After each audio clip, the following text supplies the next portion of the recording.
everyone, welcome back to another video. Today I will be sharing with you my 10 top tips to help you earn candy quickly and efficiently. Please make sure you subscribe with notifications on.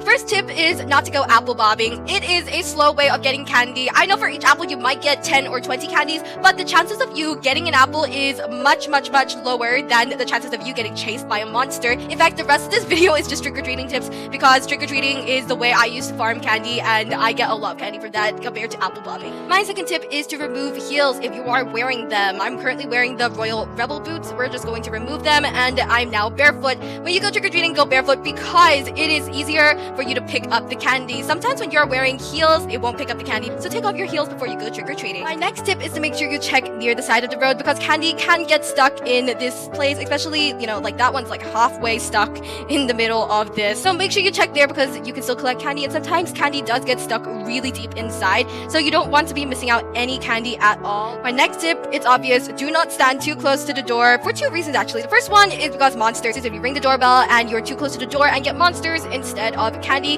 then you're kind of screwed because you can't run away. It will kill you right there on the spot. The other reason is because candy actually bounces off your avatar. So if you're standing too close to the door, it could get stuck into the wall or get stuck on the other side of the wall into the side of the house and to just go get a piece of candy that's stuck on the other side. So you just don't want to waste candy. Don't stand too close to the door and it saves you a lot of trouble from the monsters as well. Tip number 5, use the sprint toggle. This one's so simple. All you have to do is look at the bottom left side of your screen and you'll see this like human just there. Click it once, then there'll be some lines behind it and it will lean forward and that means you are running. So you will move a little bit faster, which allows you to just collect candy much faster. This next tip is for fly speed pass owners. Set your speed to anywhere between 90 to 100. That's the speed I find works best for me. Obviously, if you have the pass, you will want to be using it because it will help you move much quicker between houses. Go too fast and we're just gonna ring the doorbell here.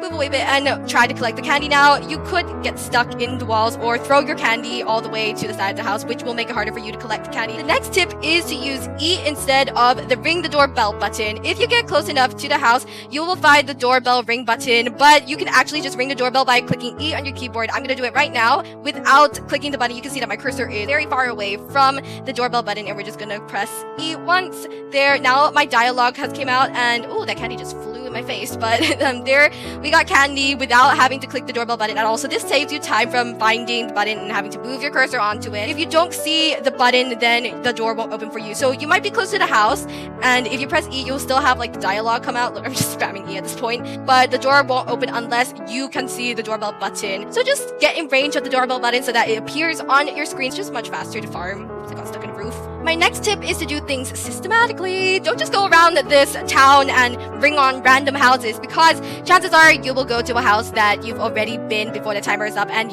houses need time to refill their candy stock and you have just wasted your time going to a house that doesn't give you any candy. So my favorite two ways of doing it is either to just go along one side and come back the other side. By the time we finish that here, then the house is over here already again and we can just go around in a loop. My other way of doing it is to ring the doorbell here and then ring the doorbell on the other side. I already picked that one. Oops, don't do that. But just pick up the candy and then pick up the candy over there and it goes to the next two houses. Ring, candy, ring, candy, and just go around. And by the time I made it to the end over there, I just fly back to the side and do it over again. Again, the timing is just perfect. Tip 9 is that if you get a monster from a house, you can actually try that house again immediately afterwards. You don't have to wait out the time period where you don't get anything from a house because you tried it too recently. If you got a monster from it, you could try again, ring the doorbell again without having to wait it out. I'm just going to show you what I mean. We just got a monster, so it's that orange house. Okay, let's just try not to die first.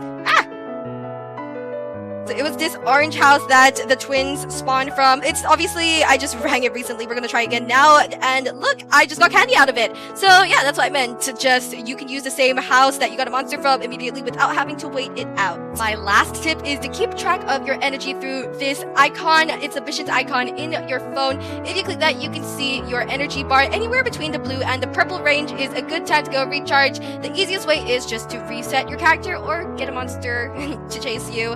And you will respawn near the fountain. The piles of leaves near the fountain are actually beds which you can sleep in. This is a good thing to do because you can actually gain XP and farm diamonds all at the same time while farming candy. So it's like a 3-in-1 package. So there are the 10 top tips that have worked so well for me in helping me get candy quickly. If you have tips as well, make sure to comment that down below to help other people, and also check out other people's tips so that we can all benefit from each other and get lots of candy to get our dream items. Thanks for watching. Don't forget to subscribe and follow me on Twitter and Instagram at TauriWho. Have a super sweet day.